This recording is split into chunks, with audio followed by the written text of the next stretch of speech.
Hey, what's up guys? It's Saya from CarNewba Detailing. Hoping you guys are all having a wonderful day just like always. In today's video, you're going to be doing something a bit different. I'm going to be going over what I adopted as my 500-mile detail / maintenance on the Venom X22R. Now I know you guys have been requesting a couple videos on this motorcycle, and I only got so much time to develop these things. So in today's video, I'm just going to bring you in. Just hit around 460 plus miles on the bike. I've been driving it pretty hard during that time frame though, so I'm going to do basically a 500-mile wash detail and also lube on the chain and the sprocket and things like that. So I'm going to show you exactly how I do that in today's video, the products and tools that I utilize as well, okay? Stay tuned. Alright guys, just like always, I just like to bring you around what we're working with before we even start the detailing process. Now we do have just some surface dirt and grime on the tank. We got a little bit more on the rear of the vehicle. I was about to say trunk, obviously there's no trunk. And then also, you know, your regular bug guts and things like that on the front fascia. It's not too bad. And reason being, guys, is I do have bead maker on this, and it's so simple just to like blow bug guts off with some compressed air and, you know, get it over with right on the spot if they are fresh. So I do that sometimes. I just blow bug guts, or just wipe them off gently with some O&R and a microfiber towel. Really simple, you know, the surface is so slick at that point you can do it, especially if it's well maintained. At the bottom we do have a couple of tar deposits as well. That shouldn't be too difficult to remove with Zymol. And then also my main concern, obviously because this is more of a 500-mile detail / maintenance, is going to be the chain and sprocket. We're going to clean that up, lube it up as well. After some research, I've seen that people recommend every 500 to 1,000 miles depending on how hard you drive and how often you drive it during that time frame. So I'm just going to do mine around 500 because we are in a pretty dusty environment. So besides that, guys, here's my little jack stand setup. I got one on each side of the bike. Now my bike is light enough for me to do this where I can just lift it from the passenger foot pegs over here and kind of push those jack stands underneath each one of the bolts, as you can see right there, and also on the other side. Now obviously if I have a heavier bike, I don't recommend doing that because it does get pretty difficult unless you can deadlift a couple 100 pounds pretty easy. So but that's basically what I'm doing. Obviously you could pick up a stand from Harbor Freight for like 30 or 40 bucks, but I just had those lying in the garage, might as well use them real quick, and it worked out perfectly. So that's basically what we got going on with the bike. Alright, now let's move on to the products and tools that we're going to be utilizing to take care of it. Alright guys, so here's our arsenal of products and tools that we're going to be needing. Let's just start from the left and work our way to the right. Now we just have your standard microfiber Chanel wash mat, some car detailing general purpose towels from the Rag Company. Really like these things. They're super soft enough to go ahead and use on the exterior of your vehicle, but also awesome on the interior of the vehicle. You can wipe down all 4 door panels with one towel and you're all set to go. Besides that, guys, we just have a little bit of O&R in a spray bottle, bead maker, of course, just to boost up our protection. We got Zymol's Natural Concentrate Auto Wash. You guys know how much I love this stuff. And then for the lube and sprocket, for the chain and sprocket, we got WD-40 to clean it up, chain lube to lube it up, and I also got some fuel injection treatment. Now I put that in the tank about once a month or after every fuel change, so that's just something I do personally. We got the Works blower, some set blocks, detailing brushes, also just a general purpose brush for the sprocket and the chain, wheel woolly for some nooks and crannies, and of course we got the IK foamer, which is what we're going to be utilizing to go ahead and foam this bike down. I know I showed you guys how to do an O&R wash, but we're going to foam it down this time, and we'll take care of it from there. Alright guys, so we're looking at the chain and the sprocket of the bike real quick. One thing that I do like doing, guys, is I just grab a cardboard box just like this, go ahead and slide it underneath the wheel of the bike to the best of your ability. Now if you are using jack stands, just watch out, make sure to be a little bit more careful than usual. But besides that, guys, I just slide that underneath there so any excess WD-40, grease, or grime just falls into the cardboard rather than on the driveway or your garage, wherever you're working at the time. After that, just got some nasty old microfiber towels, nothing special. Obviously you don't need a high quality microfiber towel for a job like this. Then also I got my WD-40 right over here to go ahead and clean it up real quick, along with my little tiny cleaning brush for this scenario as well, okay? So besides that, guys, what I do is just I go ahead, spray it down with some WD-40, spin the wheel just like that. Keep going. Hopefully I have enough WD-40 for this. There we go.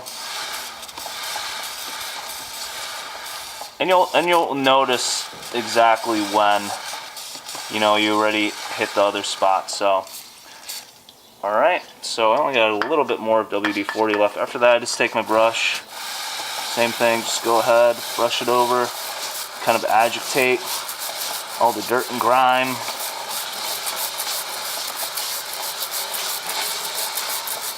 Just like that.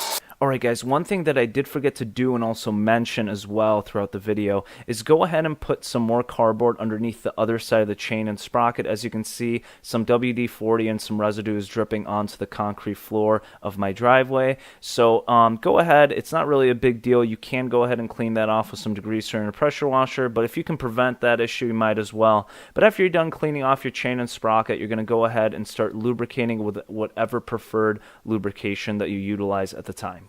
Alright guys, so after cleaning off and wiping off all that nasty residue with your microfiber towel, go ahead and start the lubrication process. Like stated prior, I'm going to be using Champion Chain Lube / spray grease. Now I picked this up from a local shop just for a few bucks. Pretty good stuff. Haven't really had any issues with it. Even after 460 miles of hard driving in the desert, there's still lubrication on the surface as you saw throughout the cleaning process.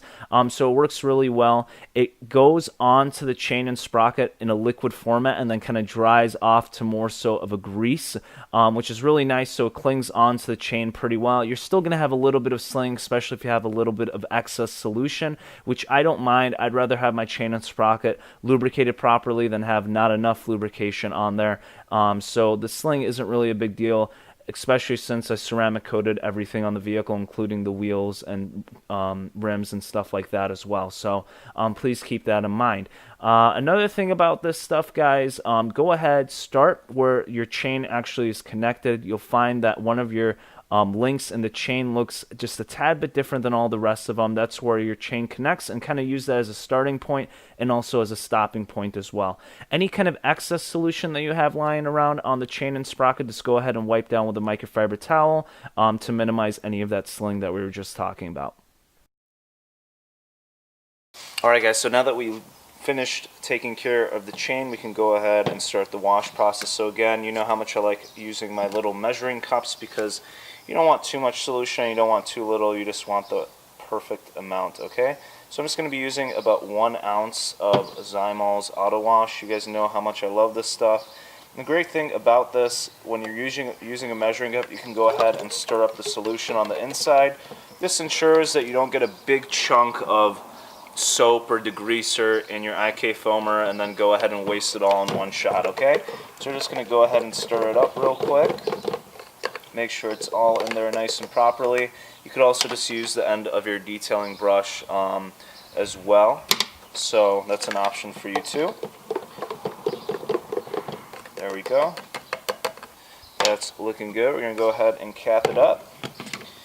And we're going to go ahead and rinse off the bike first as much as we can. Obviously, if you use a pressure washer, be careful. Don't get too close to certain items and pieces around the bike. And then go ahead and start the foaming process, okay? So let's go ahead and start this up. So I'm going to go ahead and just rinse this off real quick.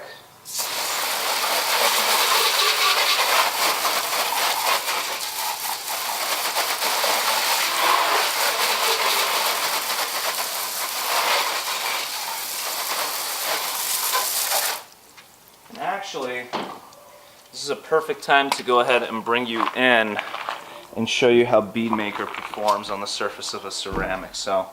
And this is the effect that Bead Maker has on your vehicle. Okay, look at that beading action on there. It's pretty awesome. Let me grab the hose and show you guys a bit more.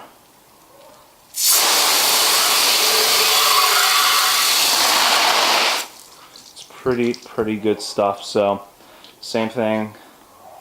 Awesome beading action, pretty much all over the vehicle. Even the plastics and things like that have pretty amazing beading action as well. I even apply it on the vinyl. You know, it doesn't beat up as much, but still gives you some hydrophobic effects on there as well. So just want to show you guys how Bead Maker performs on the surface. Now, just about 30 pumps or so, you'll be set to go on the IK foamer, and then you can go ahead and start foaming, okay? Just watch this.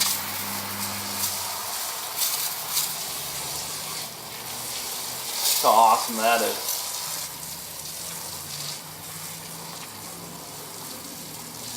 Great amount of foam.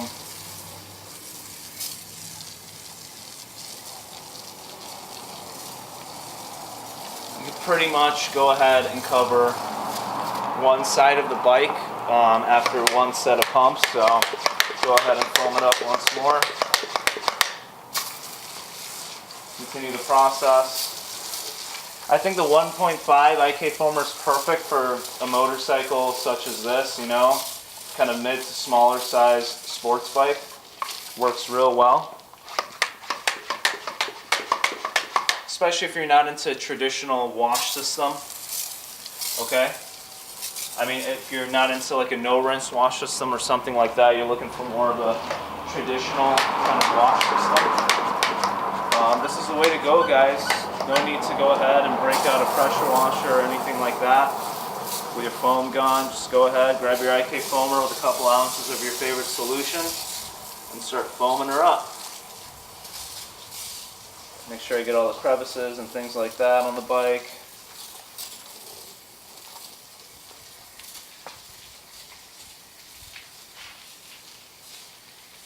And this was just 1 ounce of Zymol, alright? Obviously you could use more solution if you want. Less, it's all up to you.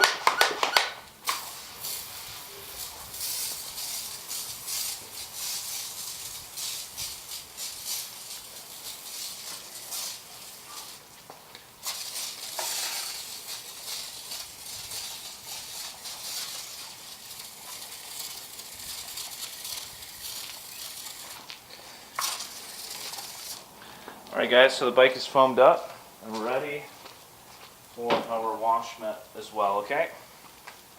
Now I'm just going to rinse off the wash mat. I'm not going to be using a bucket this time. Just going to rinse off after every panel or so.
guys, so just finished washing and cleaning the bike up. Just going to take my Works blower and try to get the majority of the water off of the vehicle, and then go ahead with a towel with bead maker and then go ahead and completely dry it off after that point, okay? But pretty simple, you know, with bead maker on there, the surface is already super slick, so you will get the majority of the water off even with a small air blower such as this, okay?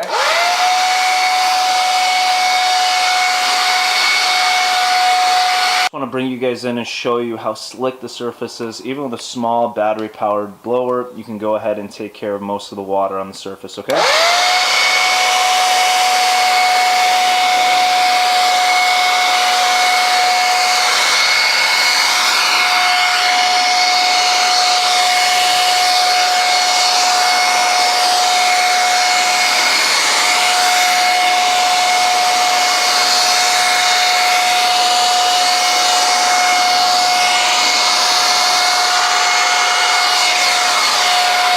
Alright guys, so I used the Works blower to go ahead and take care of most of the water on the surface. It's not going to be a perfectly dry vehicle. After that point, you do need a pretty strong blower to go ahead and take care of that completely. But the main goal is just to get the majority of the water off, because I'm just going to be using a general purpose car detailing towel from the Rag Company. Now, I'm not going to be using anything high GSM, as you can see, so I don't want too much water on the surface, but just enough so it can be lubricated throughout the drying process. But also going to be boosting bead maker real quick, so just 1 or 2 squirts right there, and just 1 on the surface is more than enough. Put that to the side, and then go ahead and then start the drying process on the vehicle. Again guys, after you apply your first layer of bead maker on the surface of your vehicle or your paint or whatever it is, make sure to apply it heavy until it starts beading off. Rub it in properly, okay? Buff it in properly, I should say. And then after that point, guys, go ahead every month, every couple of weeks, go ahead and boost it up just like that. Super simple, super easy. As you can see, the simple $2 to $3 towel from the Rag Company took care of that surface perfectly fine. It's not going to be any marring, it's not going to be any scratching. It's not edgeless, okay? Like some of the Eagle edgelesses out there, which are awesome towels as well. But this is a perfect towel for you to go ahead, throw into your bike's storage compartment in your car, whatever it is. You can use it on the inside, you can use it on the outside. It works great. Soft enough for your paint, but also rough enough to go ahead and take care of maybe stains or something on your carpet or your upholstery as well, okay? So really liking these towels. Use them a lot for interior cleaning, but you could also use them on the outside as well, all right?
Alright guys, so that's pretty much it for my whole 500-mile maintenance cycle. Again, we took care of the lubrication of the chain and the sprocket. The vehicle is now perfectly clean, as well as boosted with bead maker, so that ceramic coating is going to last a really long time.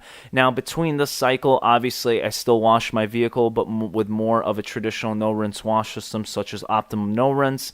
It's just a quick 15-20 minute detail that makes sure that my bike is clean when I take it out to any kind of show or events, or just driving around, making sure that it's looking good all the time.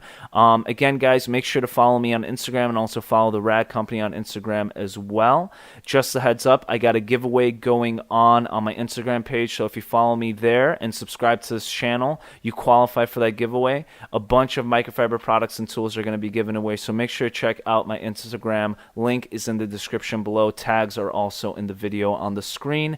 Guys, I know this is a bit of a different video. Just wanted to try out. Tell me what you think. If you don't like it, comment below. If you do like it, comment below. Tell me what you think about the video, guys. I'm always looking for new ideas and new opportunities to take advantage of when it comes to this YouTube channel. I'm always going to change it up. Nothing's ever going to stay the same. If I stay comfortable with where I am right now with this channel, everything is going to become very stagnant, and that is not a good thing on my end and also for you guys as well. I want to make sure that we change stuff up every once in a while and make it a bit different so we can get some new viewers that maybe like something different here and there as well. Thank you, like always, for watching, guys. Make sure to leave a thumbs up and also remember to subscribe as well. Besides that, like always, I hope you guys all have a wonderful day.